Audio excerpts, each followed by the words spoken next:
अस्सलामु अलैकुम। मोहम्मद हनीफ नजम।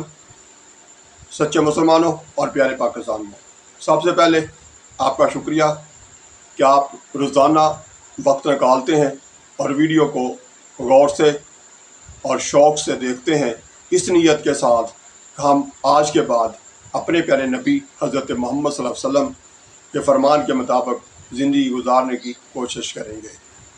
और साथ साथ उनका भी शुक्रिया जो वीडियो को आगे शेयर करते हैं, इस सोच के साथ कि हमारे आसपास के लोग भी सुने और हमारे जानने वाले भी सुने, ताकि उनकी ज़िंदगी में भी बेहतरी आए, क्योंकि उनकी ज़िंदगी की बेहतरी हकीकत में हमारी ज़िंदगी की बेहतरी है।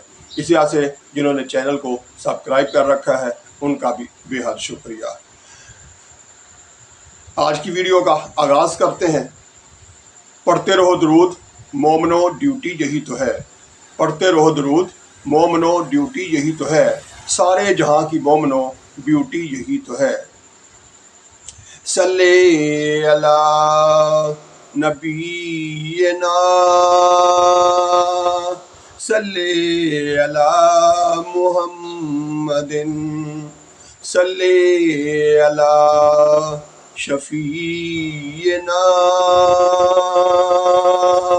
सल्ले अला मुहम्मदिन।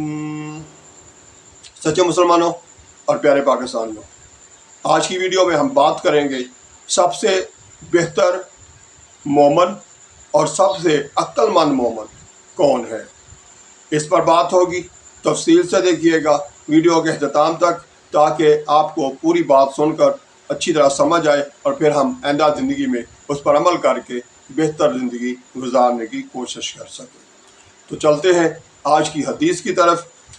हज़रत अब्दुल्ला बिन उमर रज़ियल्लाहु ताला अन्हु कहते हैं कि मैंने रसूलुल्लाह सल्लल्लाहु अलैहि वसल्लम के साथ था कि आप सल्लल्लाहु अलैहि वसल्लम के पास एक अंसारी शख्स आया। उसने आप सल्लल्लाहु अलैहि वसल्लम को सलाम किया, फिर कहने लगा, अल्लाह के रसूल सल्लल्लाहु अलैहि वसल्लम, मोमनों में से कौन सबसे बेहतर है? आप सल्लल्लाहु अलैहि वसल्लम ने फरमाया, जो इनमें से सबसे अच्छे हलाक वाला है। उसने कहा, इनमें सबसे अक्लमंद कौन है? आप सल्लल्लाहु अलैहि वसल्लम ने फरमाया, जो इनमें मौत को सबसे ज़्यादा याद करे और मौत के बाद की ज़िंदगी की सबसे अच्छी तैयारी करे, वही अक्लमंद है। जामिया तिर्मिज़ी हदीस नंबर 2260 2260। सच्चे मुसलमानों और प्यारे पाकिस्तानियों, इस हदीस में हमारे प्यारे आका हज़रत मोहम्मद सल्लल्लाहु अलैहि वसल्लम हमें बता रहे हैं, यानी अपनी प्यारी उम्मत को बता रहे हैं, सिखा रहे हैं कि सबसे बेहतर कौन है। तो उसके लिए बताया गया कि सबसे अच्छे हलाक वाला, यानी जो दूसरों के साथ अच्छे तरीके से बात करता हो, अच्छे से उन्हें समझाता हो, अच्छे से उन्हें बताता हो और उनकी अच्छे से मदद करता हो, ये सबसे ज़्यादा अच्छा हलाक होने की निशानी है। और उसके बाद इसी तरह से आगे चल के फिर ये सवाल किया गया कि सबसे ज़्यादा अक्लमंद कौन है? तो आप सल्लल्लाहु अलैहि वसल्लम ने फरमाया, सबसे अक्लमंद वो है जो मौत को ज़्यादा याद करता है और साथ साथ जो मौत के बाद की ज़िंदगी है उसके लिए सबसे अच्छी तैयारी करता है।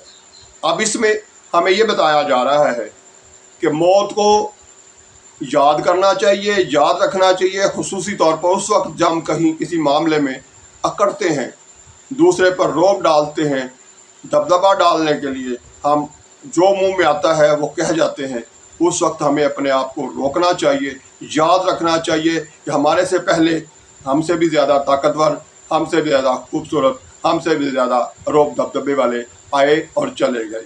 इसी तरह से हमें भी चले जाना है। इस तरह से मौत को याद रखना चाहिए और सारा दिन में जब भी जहाँ भी मामला हो, उस वक्त ये सोच कर अपने आप को रोक लेना चाहिए कि हम सबसे ज़्यादा कमज़ोर हैं। हमारे से पहले बड़े बड़े ताकतवर और हसीं आए इस दुनिया में, रोब और ताकत का अपना जो है ना मुजाहरा करके चले गए, और अब वो مٹی ہو چکے ہیں۔ تو اسی طرح سے ہم نے بھی آخر اس دنیا سے چلے جانا ہے، اس لیے کسی پر روب ڈالنے کے بجائے، کسی پر اپنا دبدبا اور اپنی خوبصورتی کی داغ بٹھانے کی بجائے ہمیں یہ سوچ لینا چاہیے کہ ہم بھی ان کی طرح معمولی ہی ہیں، اور آخر ہمیں بھی ایک دن مٹی ہی ہونا ہے۔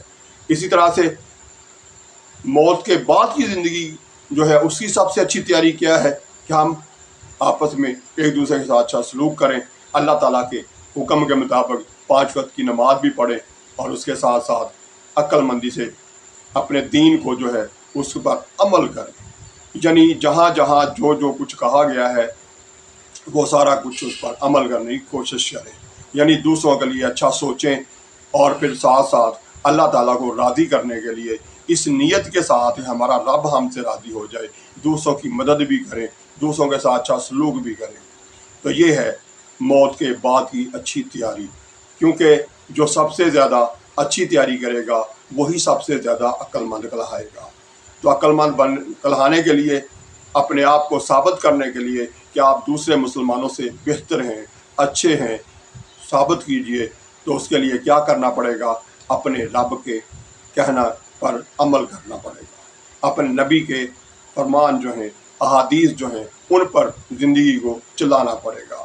تو اس میں ہمیں یہی بتایا جا رہا ہے، ہمیشہ اپنے رب کی خوب عبادت کریں، خوب زیادہ سے زیادہ عبادت کریں، اور ساتھ ساتھ اپنے رب کی دوسری مخلوق جو ہے، اپنے آس پاس کے لوگ جو ہیں، ان کے ساتھ اچھا سلوک، ان کے لیے اچھی سوچ، ان کے لیے اچھا رویہ یہ اپنائیں، تو اس طرح سے زندگی جو ہے وہ بہتر بن سکتی ہے، اب والی بھی اور پھر موت کے بعد والی بھی۔ خصوصی طور پر موت کے بعد کی زندگی جو ہے اس کو ترجیح دینی چاہیے۔ اس وقت کی زندگی میں یعنی موجودہ لائف میں اگر ہمارے سے کہیں کوئی چیز، ہمیں کسی چیز کی کمی رہ جائے تو اس پر صبر کرنا چاہیے، اور جو اللہ تعالیٰ بے بہا نعمتوں سے نوازے تو ان نعمتوں کو یاد کر کے اپنے رب کا شکر ادا کرنا چاہیے۔ اس کا صلہ ہی پھر یہ ہوگا کہ آخرت کی زندگی جو ہے، موت کے بعد والی زندگی جو ہے، اس میں ہمیں آسانیاں میسر آئیں گی، کیونکہ وہ ہمیشہ کی زندگی ہے، یہ عارضی ہے۔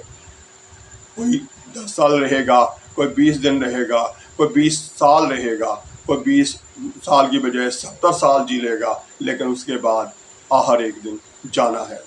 تو جہاں جانا ہے، وہ جو زندگی ہے موت کے بعد والی، اس کی تیاری میں اس زندگی کو صرف کرنا چاہیے، اسی میں ہماری کامیابی ہے۔ باقی اس کے علاوہ موجودہ حالات پہ جو بات ہو رہی ہے تو وہ آپ کو سامنے ہے کہ آپ کیا کر رہے ہیں، کس طرح سے ابھی بھی باز نہیں آ رہے ہمارے حکمران ظلم کرنے سے آگے مزید کیس ایک ختم ہوتا ہے، دوسرا بنا دو، دوسرا ختم ہوا، تیسرا بنا دو، یعنی ایک وقت گزر چکا ہے، اس وقت کے کیس ابھی تک بن رہے ہیں۔ تو یہ ہماری ایماندار حکمران ہے۔ اسی طرح سے مہنگائی سے جو حشر ہو رہا ہے عوام کا، وہ بھی آپ کو پتہ ہے، لیکن یہ ہے کہ گنگے بن کے نہیں رہیے، آپس میں اس پر بات کیجئے، جو زیادتی کرے اس کا اظہار کیجئے۔ اسی طرح سے جہاں جہاں مہنگائی ہونے سے آپس میں ہم ایک دوسرے کو یاد دلائیں گے کہ ہمارے اوپر جو یہ ظلم ہو رہا ہے اس کا حل کیا ہے۔ حل ہر دفعہ ووٹ سوچ کر ڈالنا ہی ہے، اور اس پر تبصرہ بھی کریں، جہاں جہاں خامیاں ہیں ان پر سوشل میڈیا پر بھی آپس میں بھی گفتگو کیجئے، اسی سے سمجھداری آئے گی اور ہماری قوم آئندہ فیصلے سوچ سمجھ کر کرے گی، تو اسی سے بہتری آ سکتی ہے۔ اللہ تعالیٰ ہم سب کو توفیق دے، ہمت دے کہ ہم جہاں جہاں جو کچھ کر سکتے ہیں اور درست کر سکتے ہیں اس پر توجہ دیں، اور ہم اپنے کام کو، اپنی ذمہ داری کو بآسان طریقے سے نبھانے کی کوشش کریں۔ اللہ تعالیٰ ہماری ہر جگہ پر ہر وقت مدد فرمائے۔ آئندہ ویڈیو تک کے لیے اللہ حافظ۔ پاکستان زندہ باد۔